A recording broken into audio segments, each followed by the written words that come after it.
नमस्कार, आप देख रहे हैं एसपीएन 9 न्यूज और मैं हूं आपके साथ मनीष कुमार सैनी। दिल्ली विधानसभा चुनाव को लेकर भारतीय जनता पार्टी पूरा दमखम दिखाते हुए नजर आ रही है, लेकिन आम आदमी पार्टी का कुनबा और भी ज्यादा मजबूती के साथ बड़े बड़े दावे करता हुआ नजर आ रहा है और जीत की तरफ बढ़ता हुआ दिखाई दे रहा है। अब ऐसे में आम आदमी पार्टी जिस तरह से यहाँ जीत का दावा कर रही है, तो भारतीय जनता पार्टी के खेमे में खलबली मचती हुई नजर आ रही है और ऐसे में भारतीय जनता पार्टी भी आम आदमी पार्टी की जीत को करीब देखकर कहीं ना कहीं बौखलाती हुई नजर आ रही है। और ऐसे में भारतीय जनता पार्टी तमाम बड़ी बड़ी योजनाएं अरविंद केजरीवाल की आम आदमी पार्टी की योजनाओं को कॉपी पेस्ट करके लॉन्च करके दिल्ली की जनता का दिल जीतने के प्रयास करती हुई दिखाई दे रही है। वही हाल कांग्रेस का भी है। कांग्रेस भी यहाँ पर तमाम बड़ी योजना जो भारतीय जनता पार्टी ने लॉन्च की, उन योजनाओं को कॉपी पेस्ट करके रीनेम करके यहाँ पर कहीं ना कहीं अपनी योजना बनाकर दिल्ली वालों के दिल पर राज करने की कोशिशें करती हुई नजर आ रही है। इस मुद्दे पर विस्तार से चर्चा करेंगे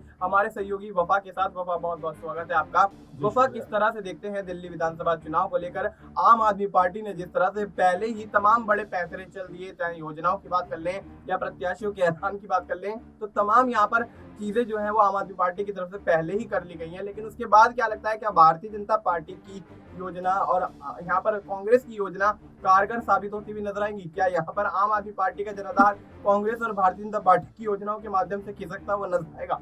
देखिए, अभी तक की अगर बात करें तो चारों तरफ जो माहौल आ रहा है, जो सर्वे आ रहा है, उन सब के आधार पर ये कहा जा सकता है कि भारतीय जनता पार्टी और कांग्रेस का यहाँ पर कोई भी जनाधार नहीं है। हालांकि ये बात जरूर कही जा सकती है कि पिछली बार की तुलना में इस बार आम आदमी पार्टी की सीटें घटती हुई जरूर दिखाई दे सकती हैं, लेकिन सरकार स्पष्ट बहुमत के साथ में आम आदमी पार्टी की ही बनने वाली है। चाहे आप किसी भी सर्वे को उठा करके देख लीजिए, चाहे आप कोई भी आंकड़े को उठा करके देख लीजिए, और जो हमारे रिपोर्टर्स हर ग्राउंड में मौजूद हैं, सभी 70 सीटों पर जो रिपोर्टर्स हमें डेटा भेज रहे हैं, उस डेटा के आधार पर हम ये कह सकते हैं कि दिल्ली के अंदर एक बार फिर से आम आदमी पार्टी की सरकार बनती हुई दिखाई दे रही है।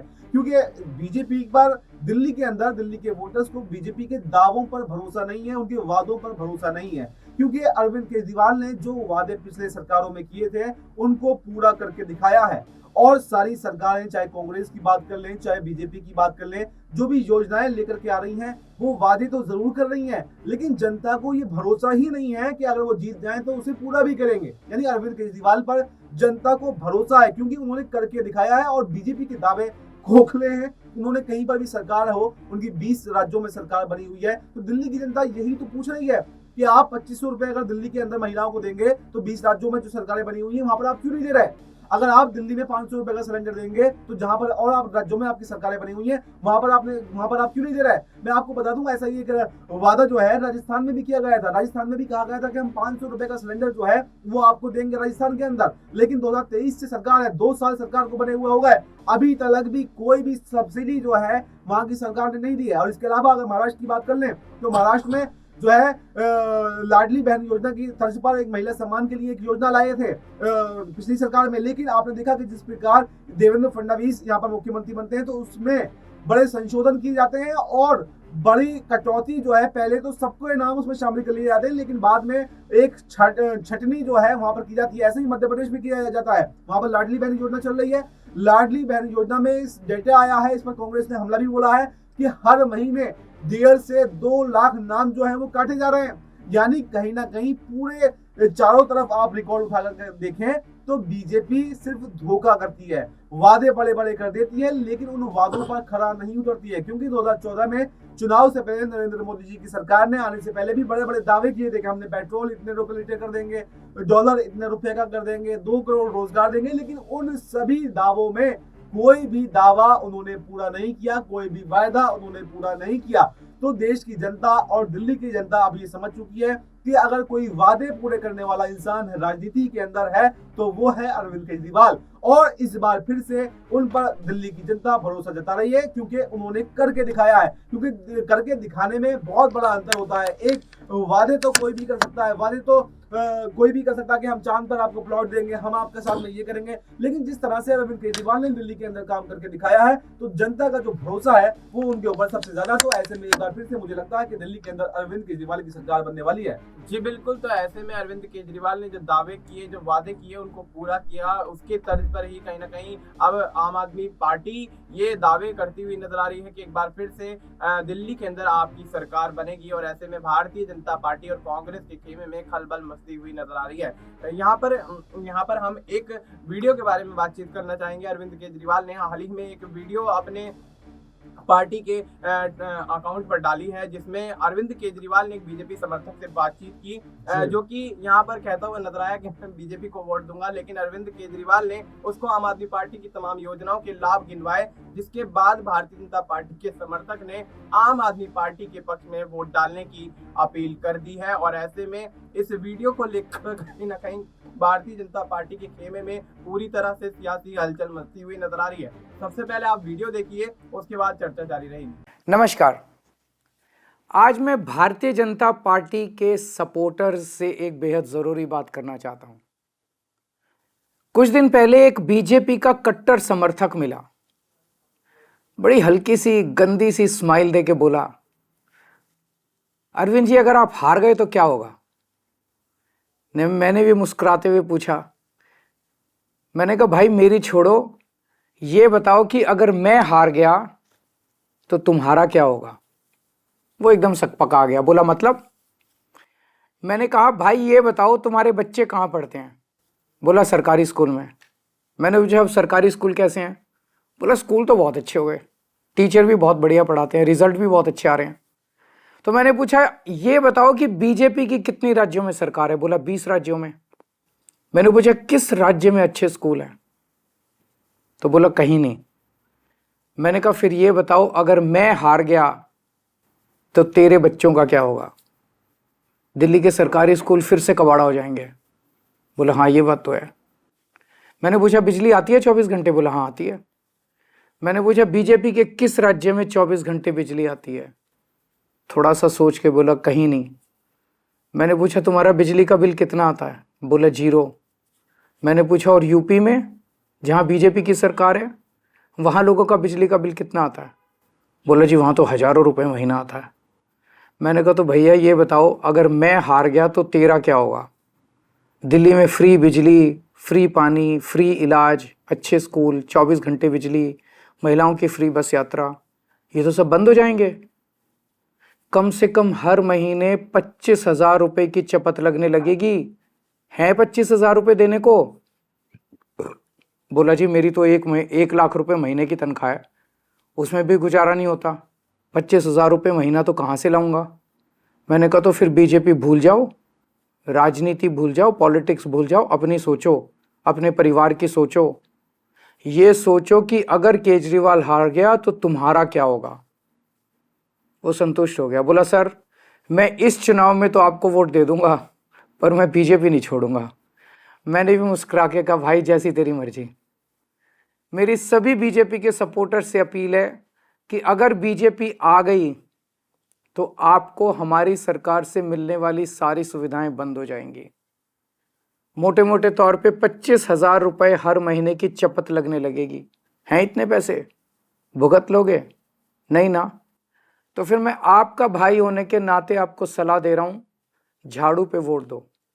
आप चाहे अपनी पार्टी मत छोड़ो, लेकिन इस चुनाव में झाड़ू पे वोट दे दो। इसी में आपका और आपके परिवार का फायदा है।